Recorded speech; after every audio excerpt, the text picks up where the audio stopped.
அனைவருக்கும் கணித வணக்கம். இப்போ பார்க்க போகிறது 6ஆம் வகுப்புக்குரிய கணக்கு முதல் பருவம் பயிற்சி 1இல் 4ல் 3ல் 2வது கணக்கை பார்க்க போகிறோம். கொடுக்கப்பட்ட இட மதிப்பிற்கு முழுமைப்படுத்துக. இப்போ 44,555 கணக்கு கொடுக்கப்பட்டிருக்கு. அந்த கணக்கை 1000க்கு முழுமைப்படுத்த சொல்லியிருக்காங்க. அப்போ நம்ம என்ன செய்யணும் பாருங்க. 1 10 100 1000.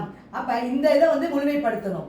அப்போ 4க்கு பக்கத்தில் என்ன நம்பர் இருக்குன்னு பார்க்குறோம். 5 இருக்கு. 5க்கு மேலே போயிடுச்சுன்னா 1 கூட்டி நம்ம முழுமைப்படுத்த போகிறோம். இப்போ பார்த்தீங்கன்னா 44,555 என்பது என்னவா மாறும்? ஒரு நம்பர் கூட்டும் பொழுது 45,000 முழுமைப்படுத்தலாம்.